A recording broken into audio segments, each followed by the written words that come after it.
vivo? Não. Acho que é a Não, né? primeira vez. Ó, Eu já ele tá... participei sem gravar, mas gravação ao vivo assim vai ser a primeira. Se bem que é uma gravação, mas não é ao vivo, né? Tipo, mas eu não vou editar, viu? Essa gravação, ela fica. Só para te Maravilha. avisar. Sem problema. E aqui, legalmente, eu sou obrigado a te falar que já estamos gravando. Então, agora, todas aquelas piadas que a gente fez antes, politicamente Ainda incorretas, de baixo nível, ofendendo todo mundo, não pode mais, tá? Porque senão a gente vai tá ser ótimo. cancelado. Tá ótimo. Vai ser cancelado já, né? Ser cancelado já. Já, imediatamente. Erased. Você tem que fazer um bunker sobre aquele filme Erased. Você tem Sim. que, né? Que é o princípio do cancelamento, aquele. Exatamente. É como a gente vai seguir agora, daqui para frente. Todo dia agora tem uma notícia que os caras estão tirando do ar o episódio de não sei o quê, cancelando não sei quem. Tá engraçado isso, sim. Então, é curioso pelo seguinte: a gente está vivendo aquele filme Adeus Lenin Sim. nesse instante. Uhum. Então, as coisas estão se revelando. E eu no Adeus Lenin, você vai lembrar, tem a cena inimaginável e brilhante da estátua sendo removida, e quando a senhora vê a estátua sendo removida, assim, ela tem meio que uma epifania. A gente está vivendo esse tempo. Pois é, pois é. Quero ver quando a gente começar a viver os tempos mais stalinistas mesmo, que aí você começa a ser apagado de verdade. É aí que a coisa vai complicar. Ó, Mas, enfim. Prezados, estamos aqui iniciando uma conversa com o Fábio Silvestre Cardoso, autor aqui dessa biografia do Gustavo Capanema, que foi ministro da Educação e Saúde, né? Não só ministro da Educação, ministro da Educação e Saúde do governo Vargas, um burocrata que soube se ligar ao poder e a permanecer no poder, o que é mais difícil ainda, e que conseguiu ali cooptar artistas, intelectuais, músicos, que terminaram validando aquele governo, né, da era Vargas, que a gente fala tanto aí e tudo, que na verdade foi um governo bem autoritário, bem peculiar na nossa história, por assim dizer, e que está aí, ainda hoje relembrado com nostalgia por muita gente. E talvez estudar a vida do Capanema e a sua influência possa nos ajudar a entender por que essa era Vargas ainda tem esse colorido de uma era auspícia, né, no Brasil, apesar de ser um autoritarismo por trás. Mas a minha primeira pergunta para o Fábio que eu queria fazer era: Fábio, no meio de tantas figuras da nossa história, figuras públicas, políticos de primeira grandeza, grande escalão, coisas assim, por que você foi se interessar logo pelo Capanema e por que esse burocrata é tão especial para a gente entender o Brasil? Bom, primeiro, Gil, obrigado pelo convite, uma honra participar do Bunker. Sobre o Capanema, por que Capanema? Eu tento responder isso ao longo dessas 400 e poucas páginas, 420 páginas. Sempre me fascinou a história do Brasil, sempre me fascinou essa figura do governo Vargas, que conseguiu conduzir dois mundos, né? De um lado, tinha lá uma burocracia forte que estava se criando e se estabelecendo de maneira muito intensa no país, e de outro você tinha uma força de intelectuais, um grupo de intelectuais muito importantes que também se impôs, né, naquele instante. E para mim sempre foi notável isso, como é que o Brasil conseguiu viver com esses dois mundos simultaneamente, né? Com esses dois quadros acontecendo simultaneamente. Então, de um lado você tinha um governo autoritário, de outro você tinha um governo que era bastante produtivo, bastante permissivo com as artes, para a gente utilizar um termo cálido aqui. E isso aconteceu. E o Gustavo Capanema foi essa figura opaca para esse primeiro escalão, mas ele foi o ministro que mais tempo ficou no poder na educação. A gente está assistindo agora com o governo de Jair Bolsonaro o quão difícil é sobreviver no Ministério da Educação no Brasil. Isso que o Brasil hoje já tem instituições do Ministério da Educação que já estão operando. Você imagina lá em 1930 que era mato, como a gente diz. Não tinha nada disso que a gente está vendo aqui, estava pronto. E o Capanema se manteve. E ele conseguiu fazer isso com uma habilidade política ímpar. Então, essa história, essa trajetória sempre me fascinou. Quer dizer, como é que ele conseguiu fazer isso? Como é que o governo Vargas conseguiu trazer tantas figuras importantes para a sua administração? E como é que o governo Vargas conseguiu ser visto não como um governo autoritário, né? E isso, de fato, em parte está explicado nas biografias, na biografia, aliás, que o Lira Neto escreveu, mas o livro que eu escrevi também conta essa história, né? Quer dizer, o Capanema ajudou a dar uma feição do Brasil para o governo Vargas que outros governos não tiveram. E isso é muito importante. E quando a gente fala de intelectuais aí, a gente está falando de nomes como Carlos Drummond de Andrade, como Heitor Villa-Lobos, como Mário de Andrade. Não é intelectual de internet, né? Não é intelectual de Twitter. Não é o cara que foi lá, escreveu, sei lá, escreveu alguns artigos e aí, de repente, ele cita alguns autores, ele é alçado à figura de intelectual. Não, a gente está falando de figuras maiores do Brasil. O Carlos Drummond de Andrade já era o Carlos Drummond de Andrade. Peso. O Heitor Villa-Lobos era uma referência. A gente tinha a arquitetura do Brasil florescendo, ela foi reconhecida no exterior naquele instante, a partir de obras daquele momento, inclusive o prédio que viria a ser do Ministério da Educação no Rio de Janeiro. Então, o governo Vargas se manteve autoritário de um lado e permissivo com as artes de outro. Essa história é fascinante, ela é nada menos que fascinante, né? Uma coisa que me chama muita atenção, lendo o livro, obviamente a gente vai ter que falar um pouco do Vargas aqui, né, do governo do Vargas, porque, afinal, o Capanema compôs esse governo e ajudou a validá-lo. Assim, mas uma coisa que me chamou a atenção foi como o Vargas conseguiu unir de integralistas a comunistas sob a sua asa, né? Como que você enxerga isso, assim, essa capacidade, sendo que a gente precisa lembrar que lá na década de 30, década de 40, existia toda uma convulsão nacional, assim, e mundial até, e muito radical em certos momentos, por exemplo, contra o comunismo, com o nacionalismo muito exacerbado, tudo. Como que o Vargas conseguiu mexer esses pauzinhos assim e unir essas coisas todas? O Vargas, ele conseguiu... Primeiro que ele chegou ao poder de uma forma diferente, né? A gente é acostumado a olhar o Vargas na história como esse personagem que, em 1954, tirou a sua própria vida e deixou uma carta testamento que efetivamente o levou para a história. Só que, se a gente fizer aí um rewind, a gente chega lá em 1930, 1929, 1930, e o país está à beira de uma convulsão social, e o Vargas toma o poder na mão grande. Tudo bem, a eleição foi fraudada, né? Isso precisa ser dito. A eleição que vai colocar o Júlio Prestes na presidência da República, fraudando com o acordo da política do café com leite, ela foi uma eleição fora dos padrões institucionais considerados corretos, né? Teve fraude. Mas o Vargas, ainda assim, dobrou a aposta na fraude. Ele foi lá e tomou o poder. E nessa tomada do poder, veio todo mundo junto. Quer dizer, eram muitos os insatisfeitos.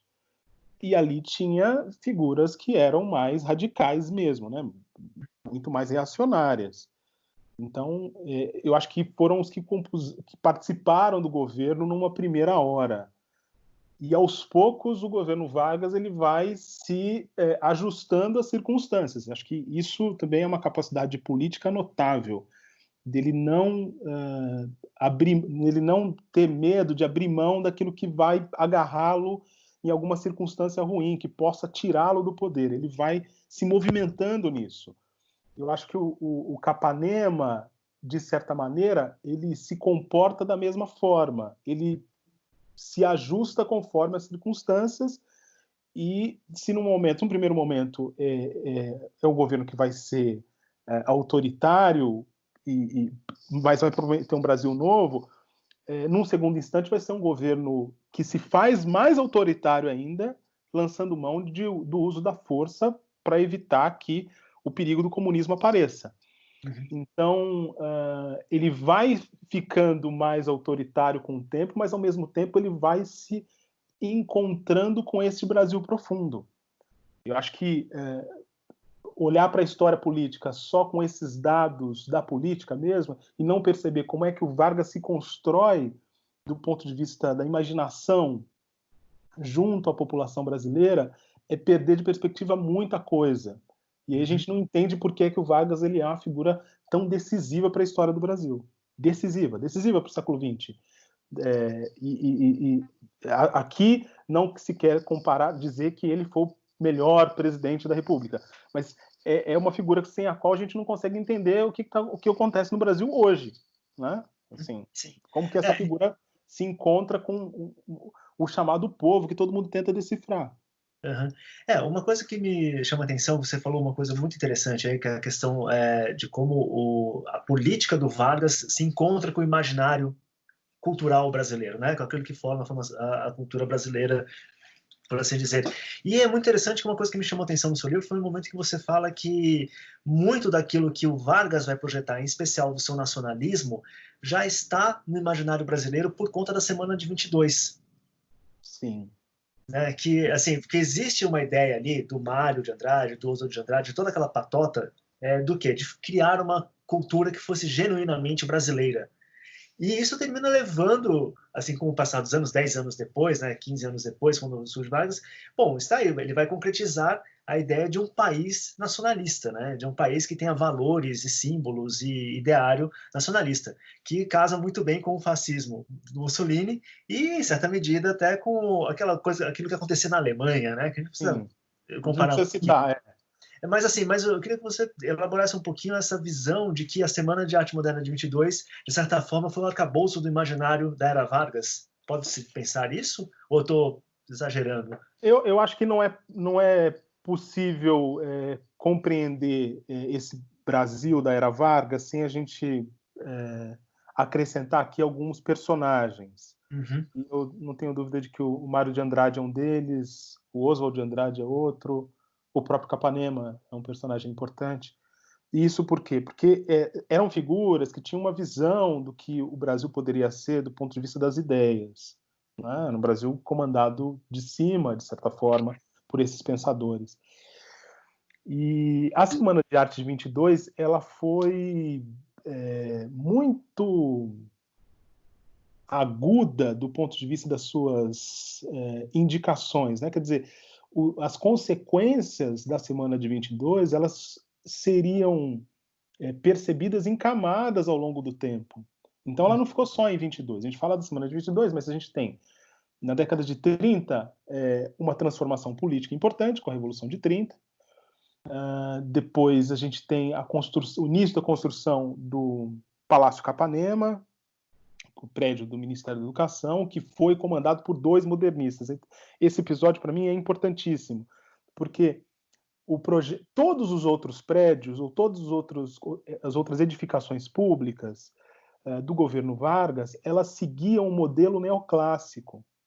No caso do Ministério da Educação, o Vargas aceitou a interferência do Capanema no processo para que fosse colocado em prática um projeto modernista. Então, é inegável, a gente não vai falar aqui que os modernistas todos, eles fecharam com os fascistas, seria uma redução muito simplória do tipo que nas mídias sociais a gente tem hoje. Mas a gente vai chegar lá, a gente vai ter que discutir isso de uma forma... Porque não é nem só a questão dos modernistas e dos arquitetos, né? A gente vai ter que discutir claro. as coisas. Mas continue. Mas esse ponto é incontornável. Quer dizer, o modernismo ele acabou se tornando parte desse projeto de poder. Ele se valeu disso. Então, eles preparavam uma transformação que veio acontecer no âmbito da política, em 22, que primeiro ocorreu no âmbito das artes. Era uma transformação sem precedentes. É uma transformação tão importante que tudo que veio antes do modernismo, naquele período, nas 2 primeiras décadas, é chamado de pré-modernismo. E tudo que veio antes do Vargas é chamado hoje, até hoje, pelos historiadores, de República Velha. Uhum. Então, você tem aqui uma mudança muito metanoica da cultura brasileira e da política brasileira, por extensão, e que, sem dúvida alguma, foi iniciada com a Semana de 22. Não dá para a gente dissociar uma coisa da outra. Agora, se a gente pensar nessa timeline, não dá para colocar isso como algo automático. Foi algo que se amalgamou na sociedade, né? Quer dizer, foi sendo conduzido aos poucos. Essa transformação foi ocorrendo aos poucos na imaginação do público. E aí, de novo, eu volto a falar do Mário de Andrade, porque ele foi um personagem decisivo para isso, porque ele vai fazer uma investigação da cultura brasileira de maneira profunda, de maneira densa. E ele vai dar um outro sentido para essas manifestações culturais populares do país. Uhum. O Brasil vai encontrar sua identidade, e até hoje esse é ponto de discussão, nessa ideia de Brasil profundo. Se a gente pegar nos expoentes das letras brasileiras, esta mensagem ainda está lá. A gente conversa com o Brasil que está nas franjas, não só o Brasil das cidades. Uma coisa que é interessante, daqui a pouco a gente volta para essa questão da cultura, mas eu queria citar um trechinho aqui, é uma fala do Francisco Campos, da Legião Mineira, né? Porque eu acho que ela explica muito bem um pouquinho, porque o Capanema fazia parte dessa Legião Mineira, que a gente pode considerar assim, que era uma coisa meio, pela fala aqui que eu vou citar aqui, é uma coisa bem interessante, é bem reacionária, né? E Sim, bem puxada por uma coisa que a gente pode falar hoje em dia de meio, um pedacinho de integralismo ali, né? Paramilitar, né? Numa ação... Paramilitar e tudo. Mas eu quero ler porque é bem interessante, porque ela, de certa forma, ela também ecoa muito com o que a gente escuta hoje dentro desse círculo de redes sociais, desse círculo bolsolavista que a gente conhece bastante tudo. Eu vou citar aqui. Defender a vitória da Revolução Brasileira é combater contra todos os seus inimigos, que são de 3 categorias. Inimigos oriundos do velho regime, os governantes depostos, os aderentes hipócritas e os viciados e corruptos de toda espécie. Inimigos existentes no seio da própria Revolução, os revolucionários sem convicção, os revolucionários preguiçosos ou céticos e os revolucionários violentos. E inimigos de origem externa, todos os propagandistas e apóstolos de doutrinas políticas exóticas e inadaptáveis aos problemas brasileiros. Essa frase, assim, quando eu li isso aqui, eu falei, deu até um calafrio, assim, eu falei, nossa, os caras eram bons mesmo, né? Os caras tinham lá umas convicções que arrepiam. Mas é interessante aqui que já existe essa ideia, então, ali no núcleo, né, do que vai se formar o governo Vargas, de inimigos, e 2 coisas chamam a atenção. Uma é essa questão de você ter realmente inimigos, tanto internos, né, do próprio grupo, quanto externos, e ideias também que são alienígenas ao Brasil. Você fala muito nessa questão, por exemplo, do liberalismo, que não era muito bem aceito por esse grupo que ficavam ali às voltas com o poder. Mas como que a gente pode pensar nesse tipo de discurso ligado a uma ideia de liberdade artística e poética, porque é interessante você perceber como existia essa coisa que é muito reacionária, que é muito maniqueísta, e que coloca inimigos mesmo junto com, sei lá, de repente você vê um Carlos Drummond de Andrade andando com essa turma. E então, aí? eu acho que essa é uma das coisas mais inexplicáveis, se a gente pegar essas caixas definitivas, né? Sim. O Capanema se relaciona com Drummond na adolescência. Eles são amigos de vida inteira. Essa é uma história muito fascinante que eu descobri fazendo o livro, escrevendo o livro. Eles jamais, talvez, se encontrariam no âmbito das ideias se eles não tivessem convivido na adolescência. Uhum. E essa amizade era uma amizade muito forte.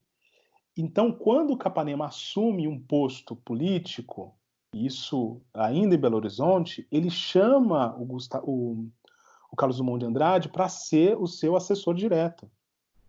E o mesmo aconteceria, numa escala maior, quando ele chega ao Ministério da Educação. Então, acho que esse é uma parte da história, né?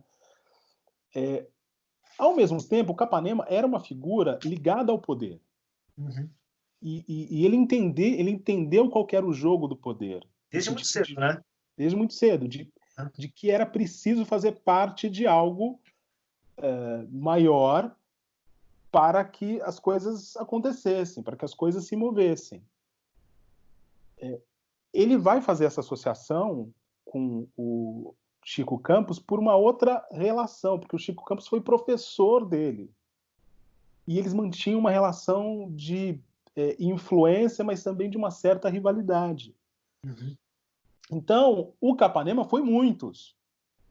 Ele era amigo do Drummond e tinha essa veleidade estética da criação artística, essa ideia do escritor que era não publicado, né, do autor do intelectual que gostava de Goethe, que gostava de Kant, que era germanófilo.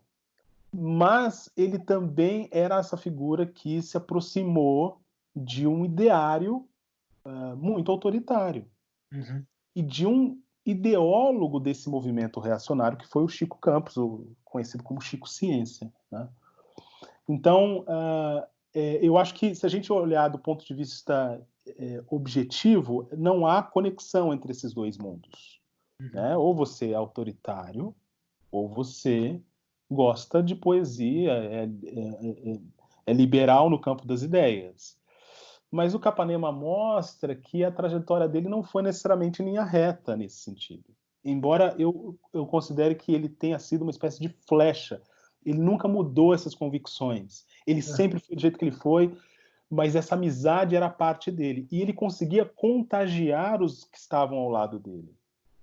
Então tem uma linha de interpretação que dá conta do seguinte: o Capanema foi essa figura que fez essa interlocução com os intelectuais, mas quem efetivamente arregimentava os intelectuais para esse governo Vargas era o Carlos Drummond de Andrade. Uhum. E o Carlos Drummond de Andrade ele fica no poder entre 1934 e 1945. Ele sai pouco antes do Capanema sair.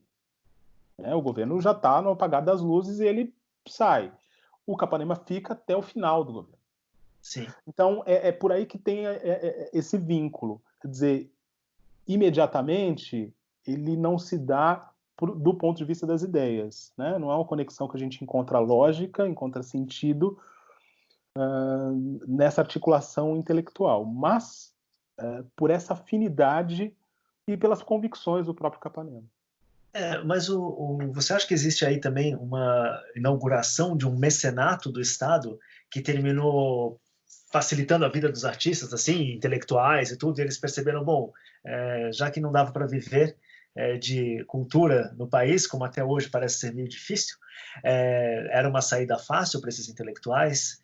Eu falo porque, assim, em determinado momento ali do livro, você também comenta que, né, em um país que, na época, como você mesmo falou aqui, e também trazendo um pouco do livro, tudo era mato, nem existia uma, sei lá, profissão de intelectual, né? O cara que vivia da sua própria literatura e tudo, e, de repente, o Estado era esse grande mecenas que, sob o comando do Capanema, ajudou muita gente. Que também existe um paralelo aí que a gente pode fazer, por exemplo, com os Estados Unidos, porque você também tem nos Estados Unidos, nessa época, década de 30, 40, uma grande intervenção do Estado para trazer artistas para pra construção de imaginário. Um nome que me lembra aqui muito facilmente é o Aaron Copland, por exemplo. Sim, sim. Que, inclusive, era de esquerda, tinha um pezinho lá no comunismo, aquela coisa toda, e escreveu Fanfarra pelo Homem Comum, várias obras que eram totalmente criadas para enaltecer o homem comum americano.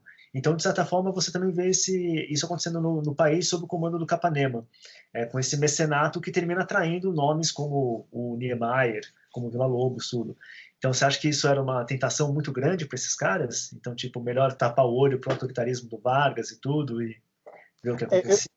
Eu acho que eles deveriam ter essa consciência de que o governo Vargas era um governo autoritário, mas eu me lembro que numa das entrevistas para o livro eu conversei com o José Ramos Tinhorão.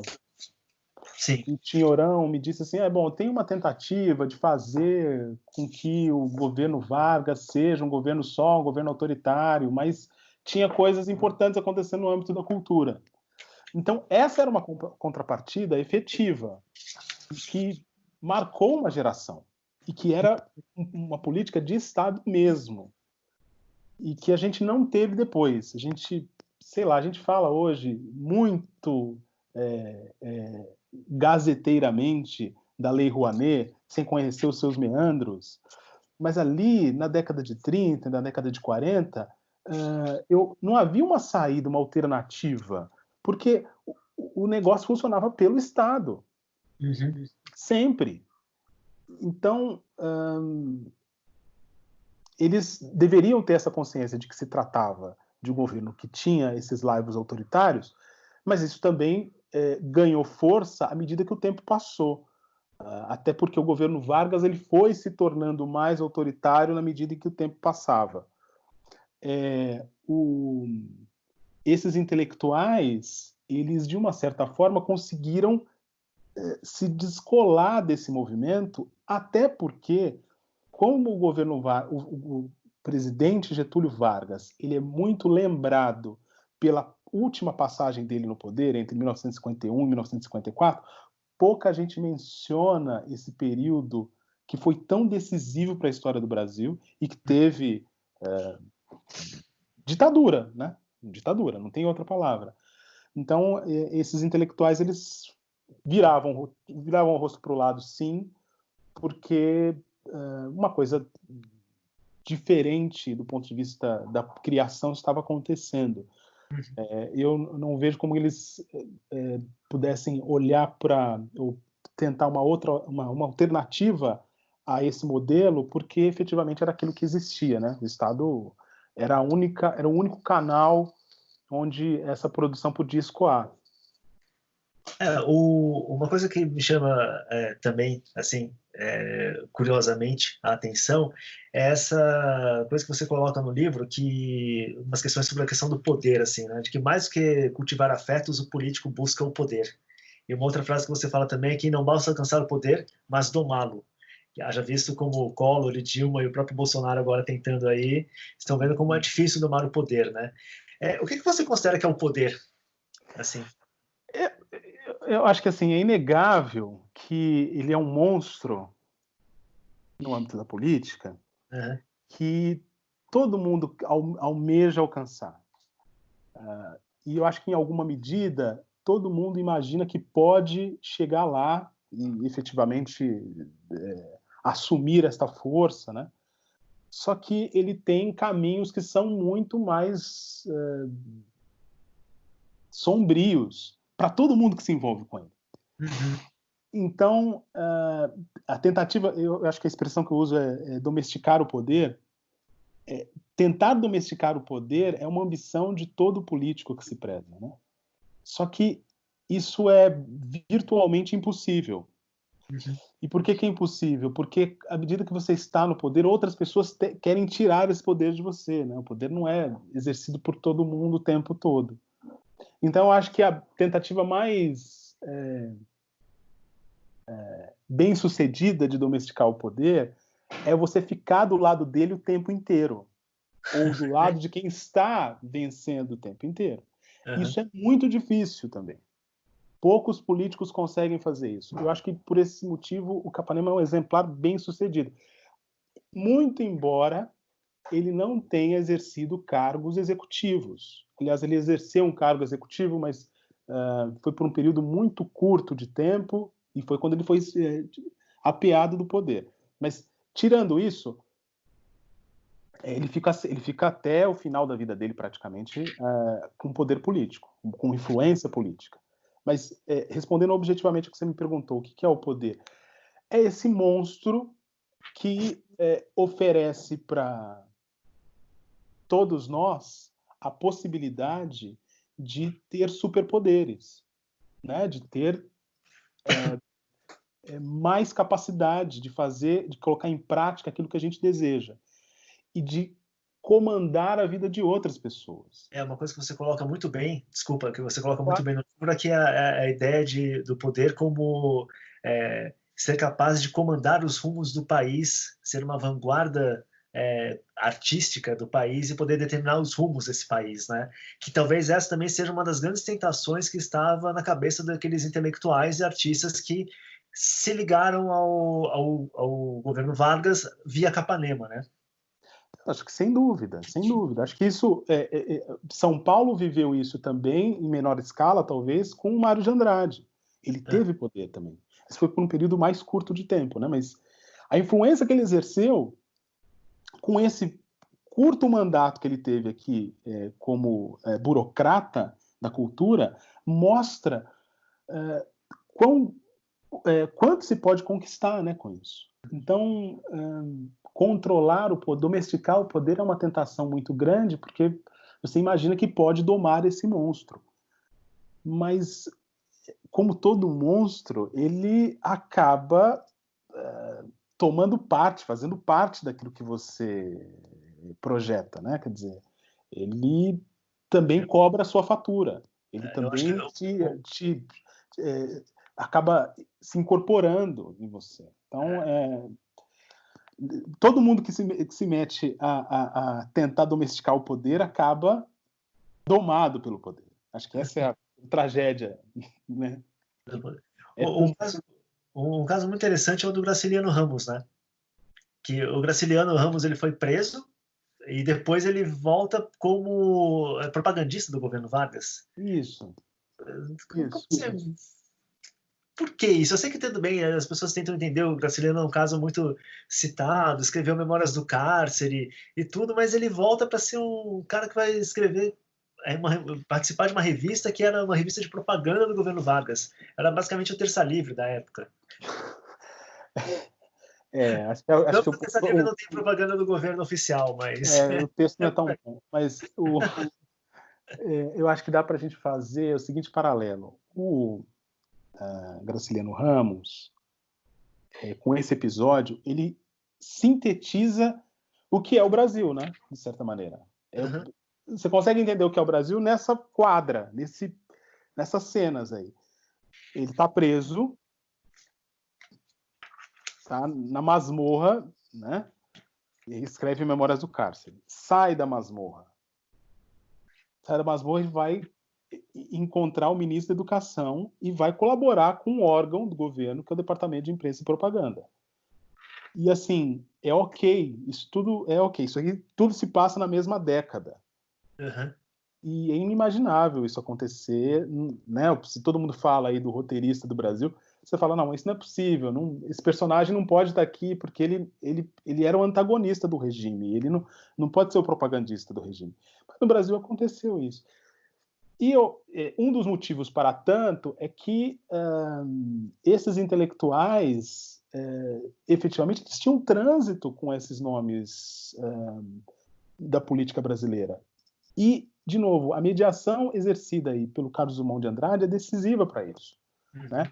De certa forma, o Drummond ele empresta o seu prestígio não ao governo, mas à pasta, que age como se fosse algo independente do governo. Então, acho que esse é um outro fator que a gente não pode desconsiderar. O governo Vargas, ele fez o que fez no âmbito da política, mas havia quase que um projeto paralelo de poder com o Ministério da Educação e Saúde Pública, que não era Ministério da Cultura, mas na imaginação desses intelectuais se tornou simbolicamente o Ministério da Cultura. Né? Então, se fala de Capanema hoje, se fala de Drummond como sendo expoentes do Ministério da Cultura do Vargas, mas aí alguém pode corrigir e dizer, mas não houve Ministério da Cultura do Vargas. Não, de fato não houve, mas simbolicamente foi o que aconteceu. Então, era absolutamente plausível ter esse livre trânsito do Graciliano Ramos da masmorra, da prisão em Ilha Grande, para a revista Cultura e Política, quase como se fosse uma extensão do outro. E é uma coisa que, como você falou muito bem, que representa, de certa forma, muito bem o que é o Brasil, né?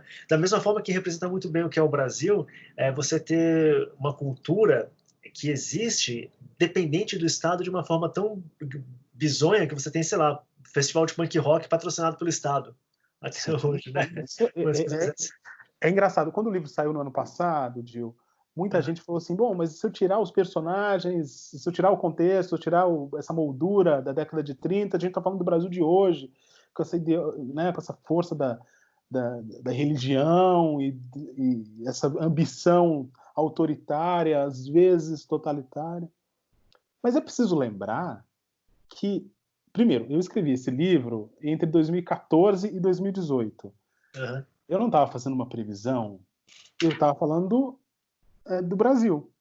Sim. E é curioso olhar que essa tentativa de cooptação dos intelectuais acontece não apenas na administração Bolsonaro, talvez ela aconteça de forma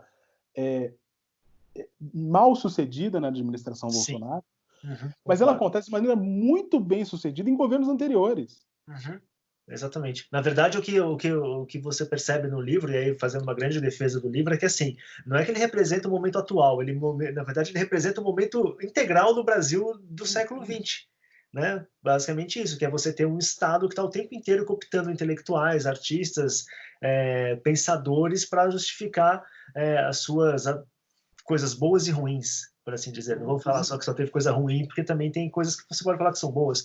Mas você tem sempre esse movimento de cooptação de uma classe intelectual, de uma classe jornalística, de uma classe artística para sustentar o imaginário daquele governo. Né? Então você tem aí, como você coloca muito bem, hoje se as pessoas ainda pensam no governo Vargas como alguma coisa boa, se deve muito ao trabalho desses intelectuais dessa época. Da mesma forma que você pode dizer que se existe aí muitas lembranças boas dos governos do PT, também é muito de uma parcela da intelectualidade que estava ali trabalhando em prol do governo. É que, no caso do governo Bolsonaro, existe um grande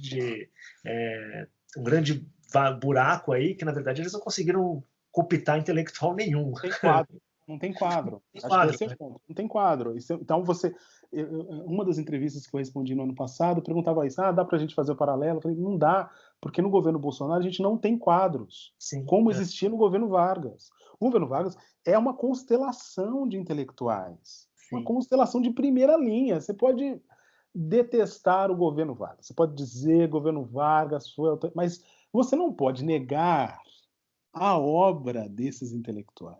Você não pode ignorar a obra desses intelectuais. Você não pode, honestamente, dizer que não estava acontecendo nada de interessante, de importante naquele período. Estava. Esses são nomes importantes. Então,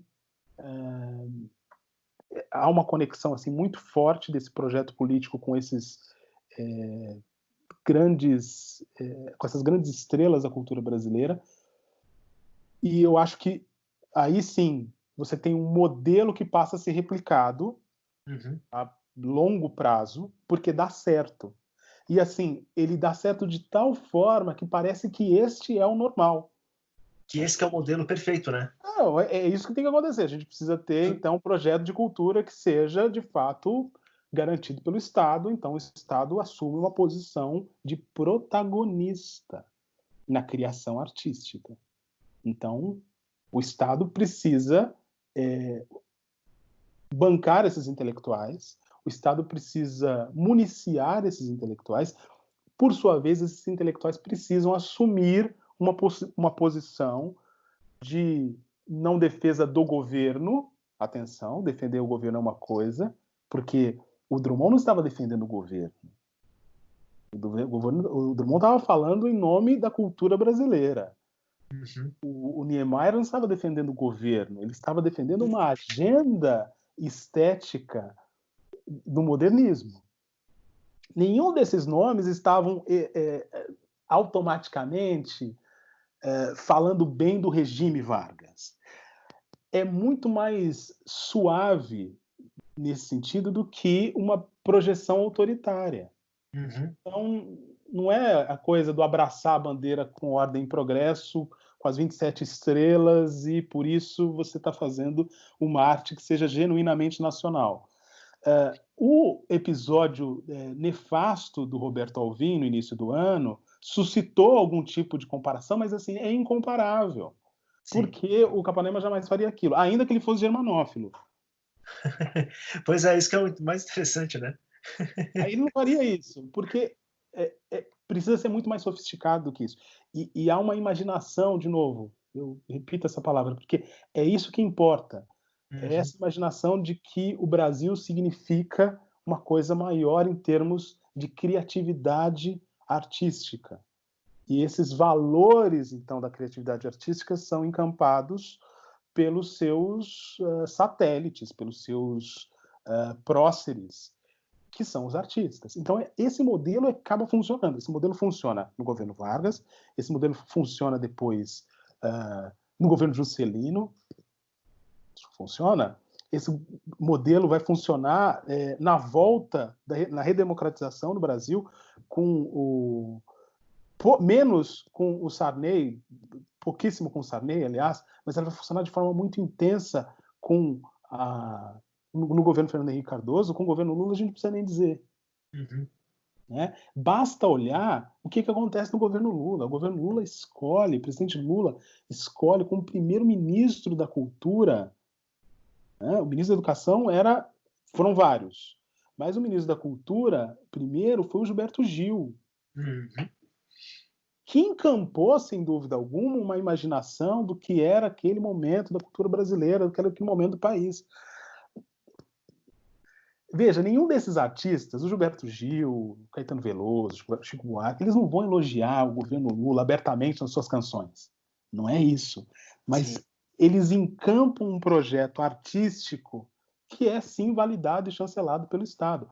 E a gente vai ter, aí você falou dos festivais do rock, o que a gente pode dizer daquele período na história recente do país, quando os festivais do Sesc, ou as apresentações do Sesc, elas efetivamente bancaram toda uma categoria de artistas.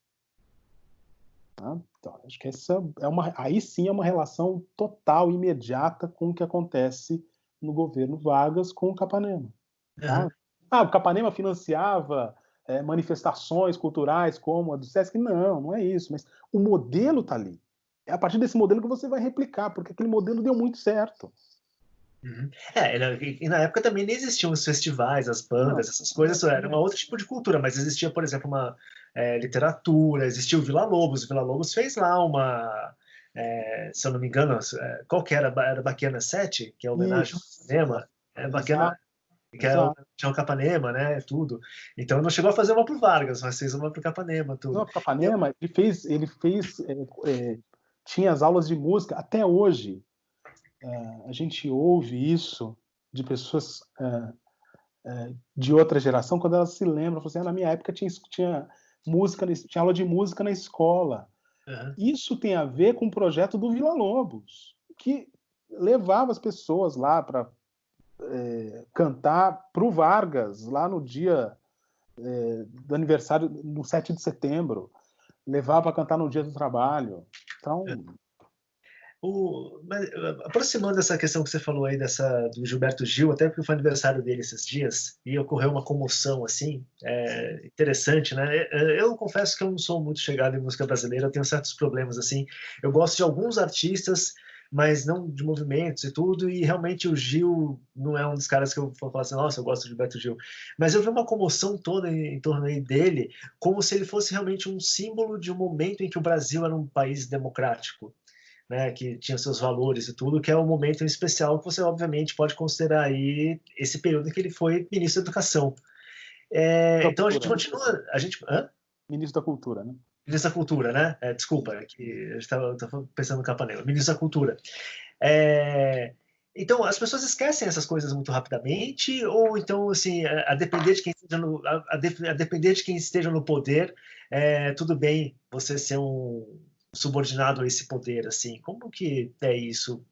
Porque, por exemplo, eu não me vejo nunca trabalhando sob o auspício de um governante qualquer, assim, para praticar alguma política cultural, qualquer que seja ela, assim. Não me vejo assim, até porque eu também não tenho talento para isso, mas... Como Bom, que é isso? As pessoas esquecem, elas acham que é legal. Por que a gente tem essa comoção toda? é porque o Estado no Brasil ele tem uma força muito grande, né? Uhum. E quando as pessoas lembram do Gilberto Gil, é um grande artista brasileiro que tem uma contribuição para a música popular brasileira inegável. Mas, de novo, tem essa moldura de participar não necessariamente deste ou daquele governo, mas é participar de uma concepção de criação cultural que é ligada, sim, ao Estado. Uhum. E o governo Lula, ele não só deu força para isso, ele muitas vezes replicou esse modelo. É preciso olhar para a biografia do Lira Neto nesse sentido e estabelecer uma conexão com o governo Lula. Tem uma relação assim que o próprio já foi apontado assim em alguns textos, né? Mas para não fugir do ponto, o governo Lula ele não só autoriza isso, chancela, mas ele também cria um espaço de segurança para essa criatividade artística. Uhum. E, atenção, é uma ideia de segurança para essa criatividade artística que está ligada a esse imaginário, a esse ideário. Tá? Então, ali existia toda uma produção que hoje o governo Bolsonaro rejeita em gênero, número e grau. Uhum. Ele rechaça isso. Porque, de novo, ele não tem quadros. Ninguém quer fazer esse papel, ninguém quer cumprir esse papel de ser, assim, assumir essa frente. Olha o que aconteceu com a Regina Duarte. Uhum. Que ela foi pulverizada em 3 meses, menos até, né, do que isso. Menos até por aí. Então, no governo Lula isso não aconteceu, pelo contrário. Uhum. Pelo contrário, houve inclusive uma expansão do modelo, houve inclusive uma dinâmica, eu não sei se você vai se lembrar, dos pontos de cultura no governo Lula, sob a administração do Gilberto Gil, em que ele avançou com uma série de iniciativas de produção cultural local. Uhum. E que se conectava também com criação artística que surgia na internet. Então, havia ali um projeto sólido, de longo prazo. E ele funcionou durante, a gente pode dizer, até o final do governo Temer, ele funcionou naquele mesmo procedimento. Então, a comoção com o Gilberto Gil tem a ver não só com o fato de ele ser esse artista, mas com essa lembrança do que foram esses anos do PT no poder, com essa produção intelectual, ou essa produção artística, mais do que a produção intelectual, produção artística mesmo, né, das manifestações, dos discos, dos livros, das peças, que estavam alinhadas a esse modelo em que o Estado é o grande fiador. E que isso aí eu acho que para mim o importante daí do que você está trazendo é justamente isso, que era um modelo seguro para aqueles que participavam dessa ideia de cultura. E o que é essa cultura representada pelo ideário tropicalista? É esse ideário tropicalista que comanda essa nova onda, assim? Eu não tenho dúvida de que é um ideário que se consolida a partir dos anos 60, dos anos 70, principalmente, com a Tropicália, do qual você tem aí o Caetano Veloso como principal expoente, e que você está olhando na Tropicália também porque aconteceu em 22. Há uma conexão ali. Sim. Uhum. Há uma conexão. A referência é essa. Agora, essa criação, essa manifestação cultural, ela ganha mais força, mas, ao mesmo tempo, ela não consegue estabelecer novos ou artistas que fogem a esse modelo. Então, a gente acaba tendo... não são cópias, mas como a criação ela está dentro desse espaço seguro, onde que vai acontecer as coisas que são diferentes? Você pega a cultura periférica, por exemplo. A gente vai ter uma manifestação do rap e do funk que vai fugir do controle. Uhum. E quando eu digo fugir do controle, atenção, eu estou dizendo que não é isso que as pessoas que estavam no poder necessariamente queriam que acontecesse. Mas foi o que aconteceu. E aí eles não tiveram alternativa a não ser chancelar isso, porque também ali havia o desejo de cooptar essa manifestação artística. Isso aconteceu com o rap, isso aconteceu com o funk também. Tentativa de neutralizá-lo, né, de normalizá-lo. Então você vai dar novas feições a essas manifestações que são muito agressivas a certa classe média, a Sim. certo gosto intelectual brasileiro médio, Uhum. que, de novo, está habituado com essas manifestações que também lá na década de 70 chocaram muito, mas que foram normalizadas, né? É engraçado, você lembrou aí do rap, do funk, você pode pensar também o grafite, né? O Sim. grafite também começou a virar uma coisa assim, que era uma coisa totalmente de rua, baderna, tipo, totalmente antissistema, e que de repente passou a se valorizar, a querer se olhar para o grafite como se ele fosse uma expressão cultural que trouxesse aí uma expressão do povo, né? Total, assim, que começou a ser valorizado também por esse aspecto, por essa cooptação, de certa Foi forma. chancelada. Então, nesse sentido, de novo, o modelo é o mesmo. O modelo, Nada foge daquilo que tinha sido, daquilo que está previsto, de certa forma, por esse controle do Estado. E, de novo, com o controle do Estado não é essa figura do censor que vai autorizar, o que não vai autorizar, mas, de certa forma, isso passa a ser normalizado por aqueles que estão no poder. Isso passa a fazer parte de uma cartilha oficial, se a gente quiser colocar.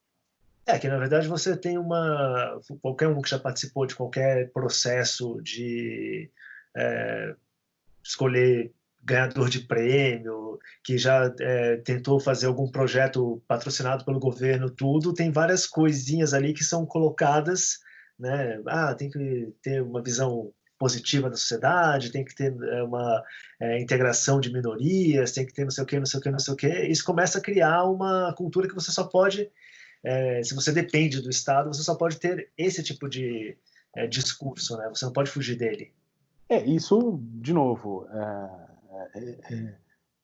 é naturalizado por essa forma de poder. Uhum. Então, o Capanema começa tudo isso, né, de uma forma muito eficaz. Eu acho que ele consegue enxergar uma forma de trazer, evidentemente que não é ele sozinho, mas o princípio está todo ali. Deixa eu puxar um período que a gente não falou aqui. Teve a Era Vargas, aí JK, o Vargas volta um pouquinho, se mata, e aí você tem o período do regime militar brasileiro, da ditadura militar. Uhum. E o Capanema conseguiu se virar lá também. Ele era da Arena, ele virou líder do governo em determinado momento, tudo ali ele também conseguiu se colocar. Mas o que me interessa ali é como que o regime militar entendia o Capanema e vice-versa, e como que isso se reflete na cultura.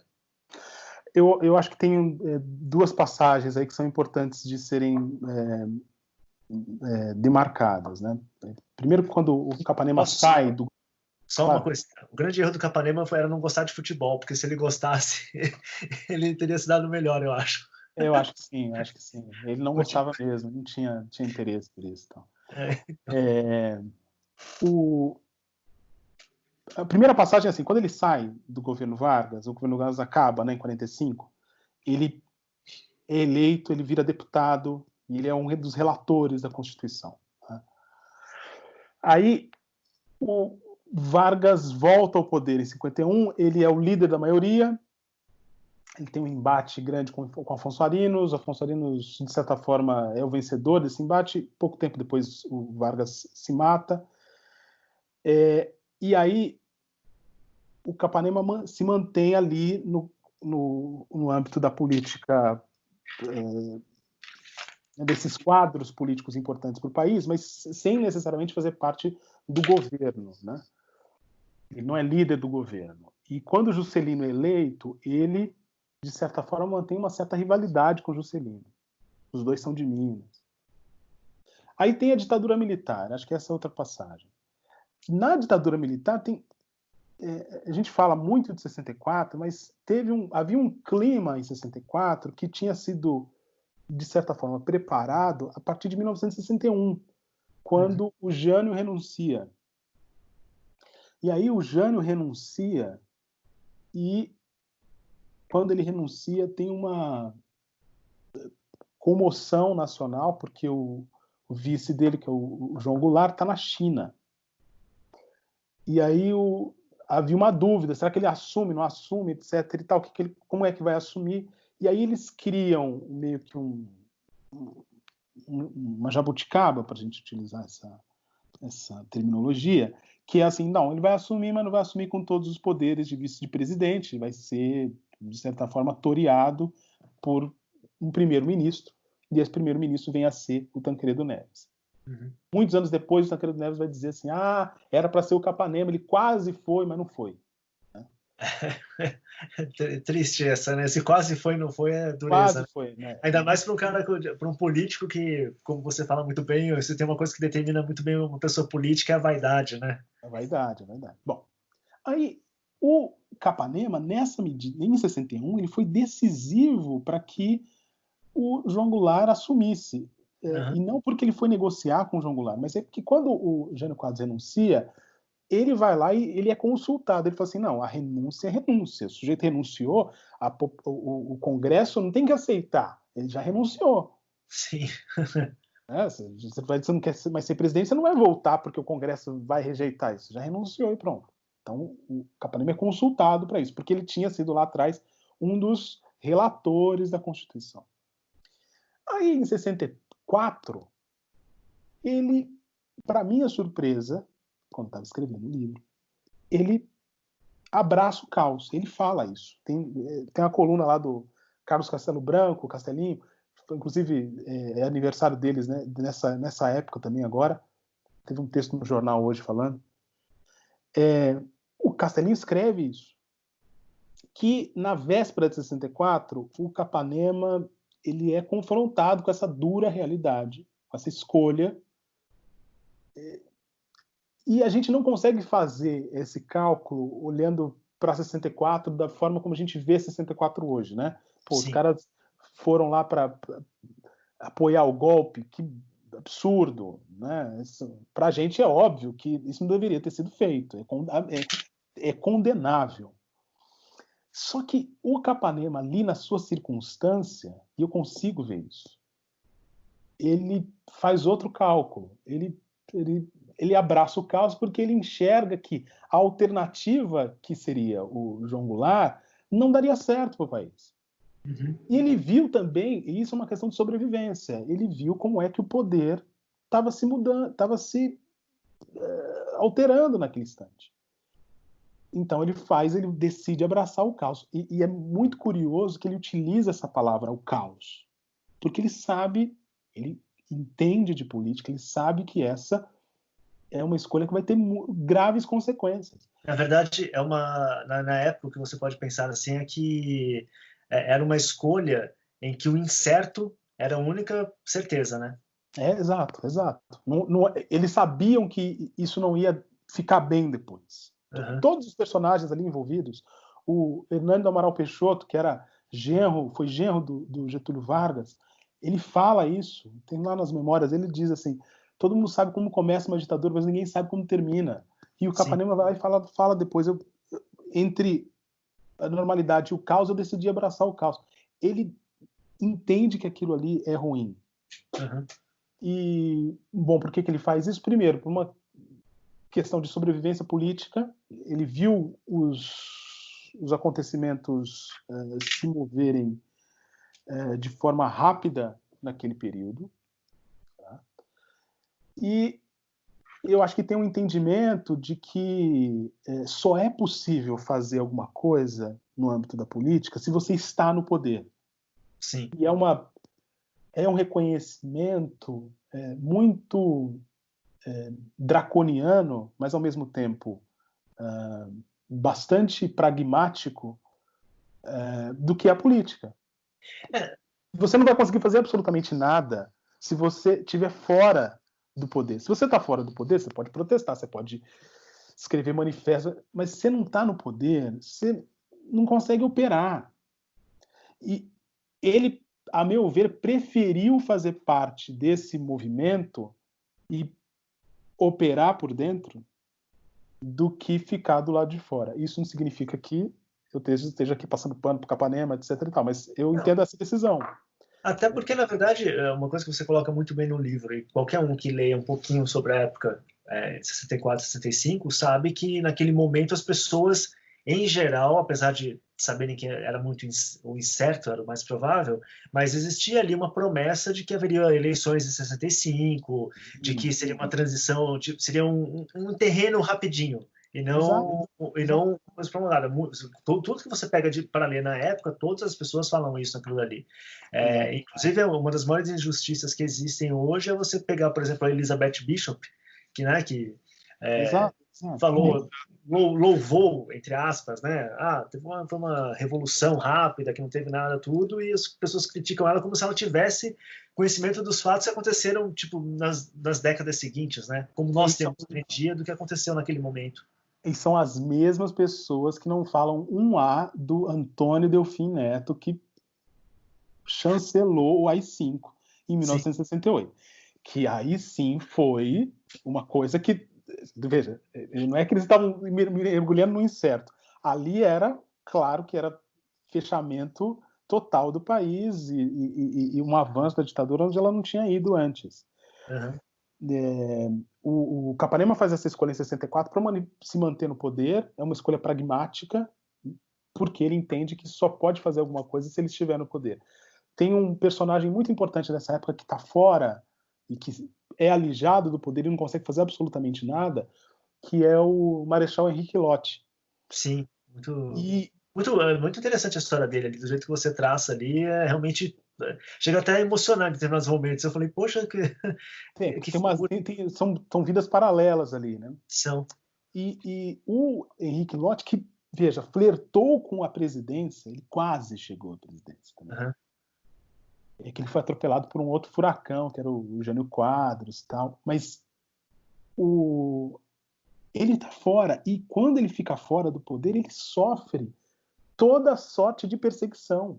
Sim, aquela história que você conta do neto dele é tristíssima, né? Inclusive, você faz um paralelo com eu esqueci qual que é o genro do Capanema, né? Sim, o genro do Capanema, né? Porque o genro do Capanema é chamado meio para depor pela ditadura, tal, não acontece nada com ele. E o neto do Lott é torturado, né?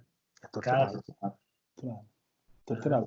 Então tem uma consequência que acontece assim de 64, que ela acaba, de novo, é o poder. Aí sim, eu acho que a feição mais drástica do poder, porque ele acaba engolindo todo mundo.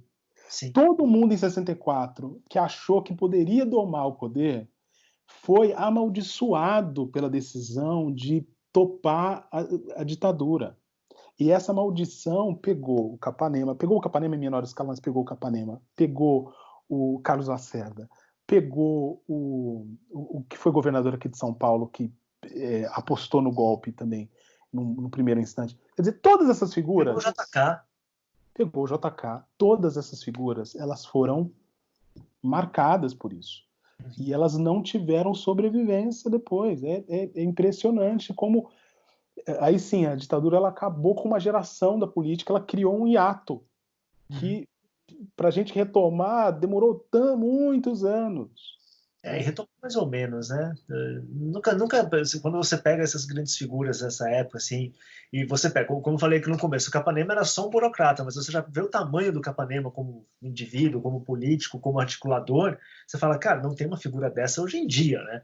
Aí você pega nomes como Lacerda, como Lott, menos ainda. Né? Então... É uma coisa que é um vazio, um buraco ainda mais assustador, assim. Então, eu acho que isso é o aspecto mais... a política ela foi vilanizada a partir daí. Você não teve sobreviventes desses personagens. Então, um dos episódios mais tristes, que eu considero que é na despedida do Capanema, é que não tem a geração que vem depois, ele não consegue passar o bastão. Sim. E o que vem depois é muito... com a redemocratização, teria ganhado muito com a experiência do Capanema e de outros nomes, entendeu? E a gente não teve isso. O Capanema já estava com o seu Não, né? não, já, sem dúvida, mas assim, se a gente pegar não só o Capanema em si, mas a geração dele, ela... Você não tem a passagem, né? Você não tem uma transição.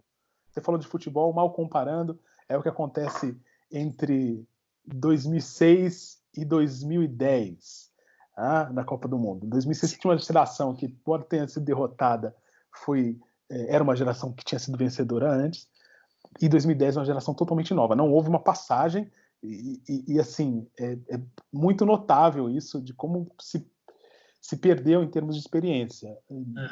É o que acontece agora, o que aconteceu naquela época. Né? Tá. Aí você tinha falado uma coisa da cultura, só para reforçar. O Capanema, ele, curiosamente, se afasta dos temas da educação e da cultura depois que ele deixa o ministério.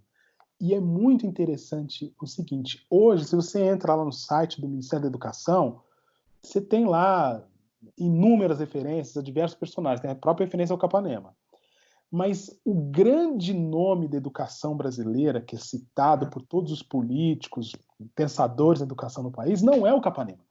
É o Anísio Teixeira, que é uma espécie de nêmesis do Capanema. Eles nasceram no mesmo ano, e o Anísio Teixeira, ele é um ideólogo que tem tudo a ver com as ideias que nós temos hoje de educação. Né? E você ouve falar de Anísio Teixeira, você ouve falar de Paulo Freire, mas você não ouve falar de Capanema. Por um motivo simples, o Capanema ele foi muito mais um político que esteve à frente dessa pasta da educação do que efetivamente um formulador na área da educação. Uma coisa que eu queria perguntar aqui, que é interessante, porque normalmente você tem sempre uma ligação muito forte da política com a cultura. Então, você tem aí o governo Vargas, o JK, o próprio governo Lula, tal. O governo Bolsonaro parece não ter isso. E aí é uma questão, até que numa brincadeira que a gente fez aí, né, com esse novo ministro que agora apareceu, o terceiro ministro da Educação, que apareceu agora, o pós-doutor, que eu até brinquei lá no Twitter, será que esse é o nosso Capanema? Aí o Martim falou, não tem segunda via no governo Bolsonaro, tal, não sei o quê. Mas parece que realmente o governo Bolsonaro não tem essa preocupação com a cultura, e no sentido nem no sentido pragmático da coisa, de querer validar o seu governo através da cultura, como esses outros governos que passaram aí na nossa história. Eu acho que isso é bastante interessante. Não, isso é bastante interessante, porque o Ministério da Educação, em 1934, quando o Capanema assume, o que é o Ministério da Educação? Não é nada. Não é nada. Não é na nada. Verdade, é muito engraçado que você começa a ler aquilo dali e você fica pensando, bom, na verdade, até 34 não existia o Brasil, né? Existia alguma... Então, o Ministério da Educação é isso, não era. E ele ganhou o Ministério da Educação não necessariamente porque ele fosse mais qualificado para a função, embora ele fosse qualificado. Não porque ele tinha ideias a respeito da educação, ainda que ele tivesse algumas ideias a respeito da educação. Mas aquilo ali foi para acomodar uma situação que havia sido dada em 1933, quando ele foi alijado do poder em Minas Gerais. Ele tinha 33 anos e ele assumiu interinamente a interventoria do Estado de Minas Gerais. Ele sai como interventor, interino, é uma derrota para ele, e aí ele fica um tempo sem fazer nada. Aí, desse tempo que ele fica sem fazer nada, ele é chamado para ser ministro da Educação. Então, a gente corta para o ano de 2019, quando o Vélez Rodrigues é escolhido, quando depois é o Weintraub, e agora, em 2020, é o Decotelli. Hoje, quando a gente olha para o ministro da Educação, a primeira coisa que a gente vai olhar é se ele tem ideias a respeito da educação no país, se ele tem projetos, se ele tem visão de o que precisa fazer para o país ganhar estatuto nos rankings internacionais, ganhar mais força do ponto de vista de literacy, de aprendizagem, né? Se a gente está olhando para uma aprendizagem do futuro, com novas tecnologias. Então, hoje é muito mais... Há uma exigência de ser um ministério muito mais técnico do que político, ainda que o fator político não possa ser desmerecido. Então, onde que eu quero chegar aqui? O governo Vargas contava com quadros à sua disposição, porque a Revolução de 30, a Swadhysan Revolução de 30, ela ganhou a imaginação popular. E havia muita gente empolgada com isso. O governo Bolsonaro não tem essa quantidade de quadros à sua disposição. Tem muita gente pensando no Brasil, tem muita gente olhando as oportunidades que aparecem nessa área, mas, a meu ver, pouca gente quer se expor nesse momento. Uhum. E gente que poderia se expor, mas tem muito pouca gente que quer fazer parte desse governo, com medo de ser cooptado e de ser, na verdade, engolido por esse sistema, ou por esse antissistema. Uhum. Então, eu acho que, se é que vai acontecer, vai demorar para ele encontrar uma figura que consiga não só pacificar o Ministério da Educação, que hoje é uma pasta infinitamente mais poderosa do que era na época do Capanema, na época do Vargas, é muito mais poderosa hoje, tem muito mais recursos à sua disposição e tem uma visibilidade que na época não tinha. Hoje a gente olha e fala, bom, o Ministério da Educação, quem é ministro da Educação, vai ser lembrado para sempre. Na época não era assim.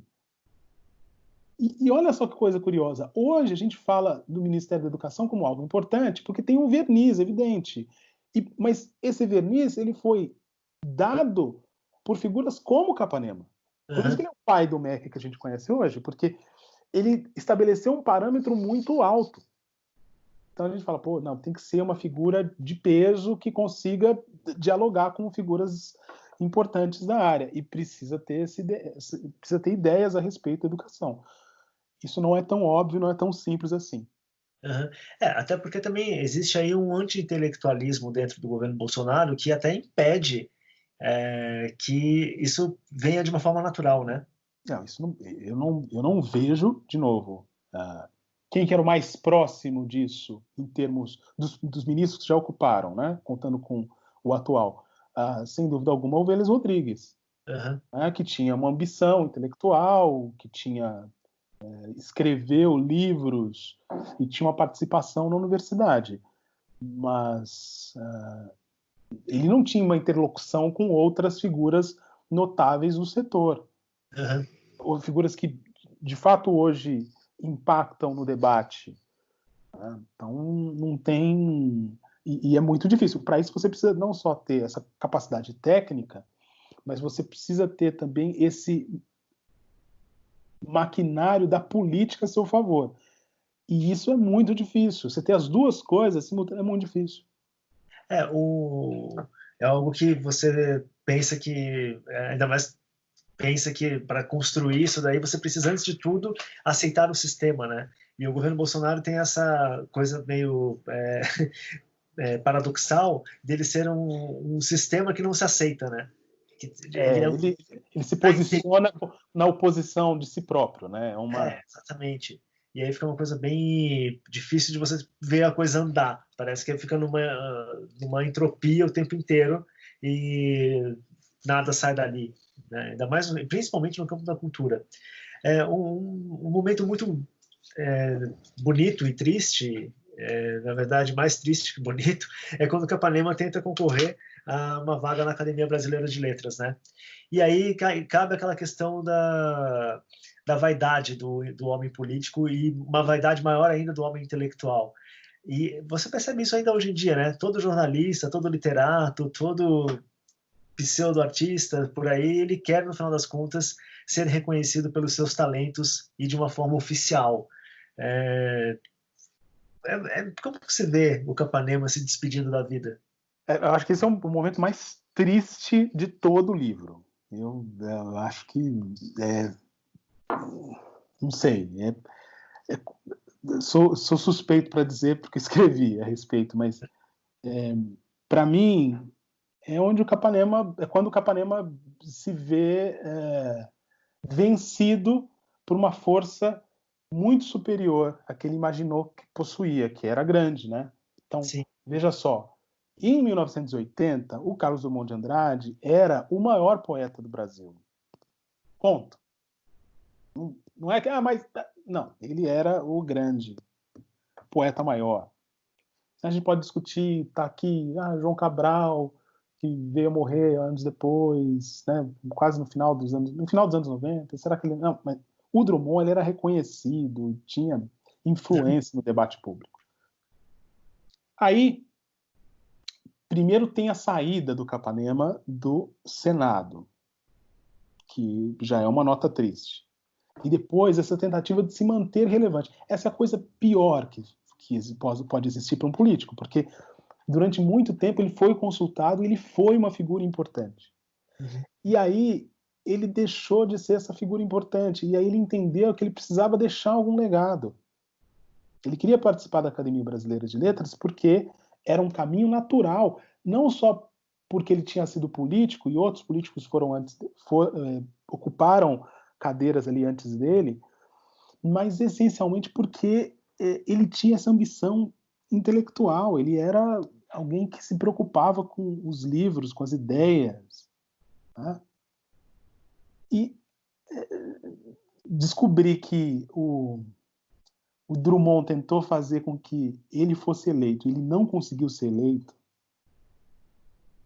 ele foi derrotado pela Diná Silveira Queiroz, que, enfim, foi derrotado, e é engraçado que a gente de novo está vendo um filme de hoje, né? Ele foi derrotado por uma mulher, porque já naquele momento, em 1980, década de 80, aliás, se falava da importância da presença. A gente já está, né? Quando alguém for fazer essa arqueologia, tem que olhar para essa eleição. E ele foi derrotado. E falam para ele, não concorre nessa. Isso é bem política, né? Não concorre nessa, vai na próxima. Na próxima a gente garante os votos para você. Ele fala assim, não, eu vou nessa. E aí, no final, ele sequer dá uma declaração, assim, não, derrotado não fala. Aquilo para o Capanema, ele era uma figura muito vaidosa. Aquilo para ele, de não ter sido escolhido, puxa, aquilo foi devastador para ele. Então, eu sempre olho para as eleições hoje da ABL, que parece uma coisa assim, não tem nada a ver, é uma coisa que a Academia Brasileira de Letras, quem se importa com isso? Não, muita gente se importa. Primeira coisa, muita gente se importa. E aquilo ali é a fogueira das vaidades pura. Pode falar. Não, eu ia dizer que a parte bonita, né, a que eu me referi, é porque como o Capanema não foi eleito, o Drummond, pelo respeito e pela amizade, ele falou que nunca queria concorrer, né? A minha impressão é que ele fez essa escolha, primeiro, porque ele era o Drummond, quem estava perdendo nesse caso era a própria academia. Exato. E segundo, porque esse laço de amizade, para mim, é uma das coisas mais importantes do livro. O Drummond jamais negou o Capanema. Uhum. Veja, ele poderia ter negado Capanema depois. Ele poderia ter dito, foi o governo que depois se mostrou autoritário e, né, na verdade, me arrependo. Ele não disse isso. Não, inclusive, você cita lá uma reportagem que tinha saído um livro na década de 80 falando que essa classe intelectual apoiou um governo autoritário tudo, e o Drummond foi lá e rebateu, né? Ele vai lá rebater. O Drummond também ele é cioso da sua própria trajetória. Uhum. Ele vai lá e diz, não, veja, eu trabalhei com um amigo. Então essa relação de amizade estava em primeiro lugar. E isso, para mim, é muito bonito, né? Porque isso, veja, hoje, quando as pessoas estão dizendo aí que há uma dificuldade das pessoas encontrarem um consenso com uma pauta comum na política, né, contra um movimento autoritário, e você tem dois sujeitos que foram amigos de vida inteira e que a política os afastou, mas na verdade jamais os afastou, eles sempre foram amigos, eles sempre se mantiveram então relacionados. Então é de fato uma parte rica no livro, né? Qual que é o exemplo que o Capanema pode ser para nós, assim, em termos de pensar a política educacional, pensar a cultura, naquilo que ela pode ter de positivo ou negativo, essa influência do Capanema? Eu acho que na influência positiva mesmo, é ter esse entendimento de que a cultura importa. E de que é preciso deixar um legado, você dar início a obras e concluir essas obras. Eu acho que e você assumir um protagonismo e querer levar as coisas adiante. Ele foi muito criticado, ele foi chamado depois de veja só, o Capanema foi chamado de ministro da deseducação depois. Mas ele jamais fugiu desse combate. Eu acho isso notável, né? Ele sempre foi perseverante. Eu acho que uma outra coisa que ele ensina pra gente é que a política é indomável. E mais até, né, do que o poder é indomável. Então, todo mundo que vai se relacionar com o poder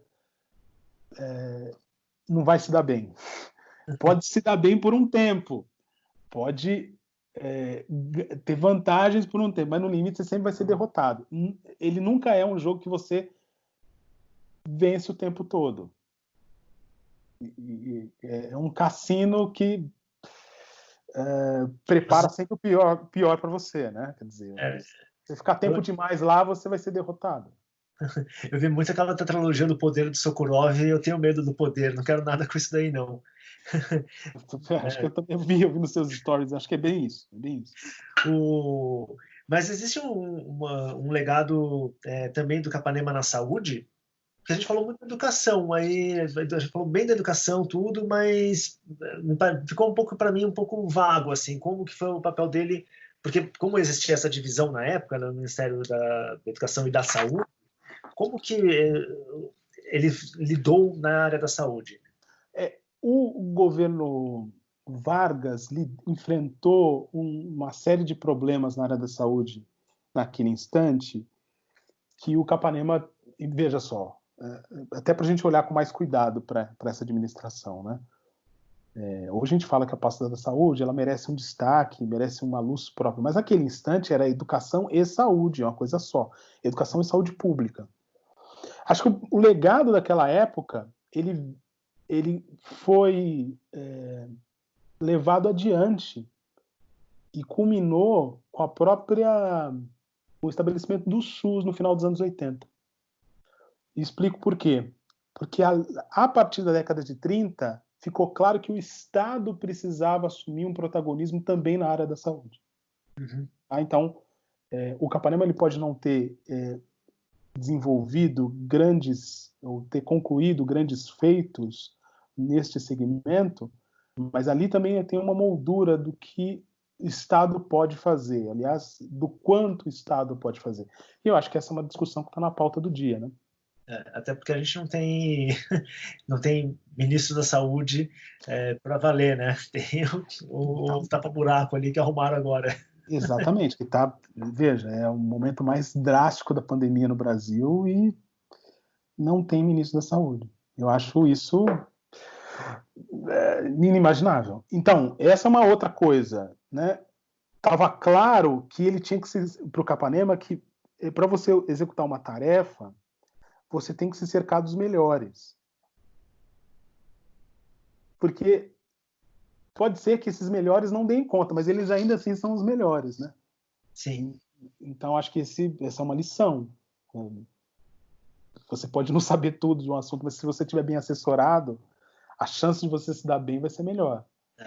Maior. Bem maior. Meu caro, e aí? Você está escrevendo alguma coisa nova? A gente sempre está escrevendo uma coisa nova. Sim, tem um projeto novo aí de biografia, romance, o que tem aí? Não, eu não tenho essa imaginação para o romance. Eu gostaria de ter, admiro os meus amigos que têm aí, Rodrigo Duarte Garcia, todos esses escritores aí que têm essa capacidade de pensar em várias histórias simultaneamente, tem personagens dentro de si. Eu gosto muito de história, para mim, e gosto muito de Minas Gerais, e gosto muito dos intelectuais mineiros. Então, aqui está uma pista já dos próximos personagens. Uhum. Que bom, vamos esperar aí que venha. Eu agradeço demais, assim, esse papo. Acho que o pessoal vai gostar e compreender um pouco mais do porquê que a gente é como a gente é, no final das contas. E você tem algum recado aí para a juventude intelectual desse país, para a juventude intelectual, não para os políticos, tá?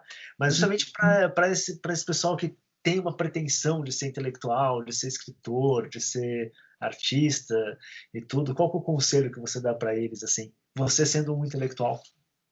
Afaste-se o máximo possível do fogo do poder. Mas, se por um acaso você chegar próximo deste fogo, saiba que você vai arder cedo ou tarde. Você vai sair com cicatrizes, né? Essa é a lição. Exatamente. Que você vai sair com queimaduras de primeiro, segundo ou terceiro grau, aí é você que sabe do tempo que você quer ficar lá, né? Exatamente. Eu, no máximo, pego um bronzeadinho e saio fora. Nem da câncer de pele, essas coisas todas. É o que é recomendado, né? 20 minutos por dia no sol, tá ótimo. Exato.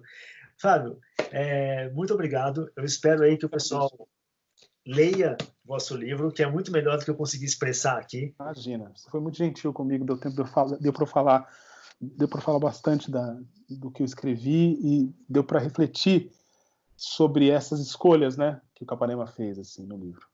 Mas aqui, cara, esse programa é feito para vocês falarem à vontade. Quanto mais vocês falarem, melhor, e menos trabalho para mim. Eu deixo vocês falando e só vou, quero saber disso aqui, daquilo ali, isso é muito bom. Mas cara, e assim, eu vou falar que eu gostei muito da biografia do Capanema. Eu confesso que eu não sou o maior especialista de história do Brasil, assim, tudo. Eu leio algumas coisas importantes e tal. E foi muito bom descobrir a figura do Capanema, porque ela me ajudou a fazer uma conexão entre justamente a cultura e a política, né? Você entender como existem homens, como existem pessoas que de repente têm um papel importantíssimo e que às vezes você não reconhece. E você de repente trazer à luz uma figura como Capanema é muito importante para a gente entender quem somos e o que a gente quer ser no final das contas, né? Acho que isso aí é bem sensacional e agradeço demais pelo seu tempo, Fábio. Eu que agradeço pela oportunidade, pela chance aí. Imagina, peraí. Um abraço, então, para vocês que estão aí e até a próxima. Peraí, que agora vem aquele momento em que eu stop recording.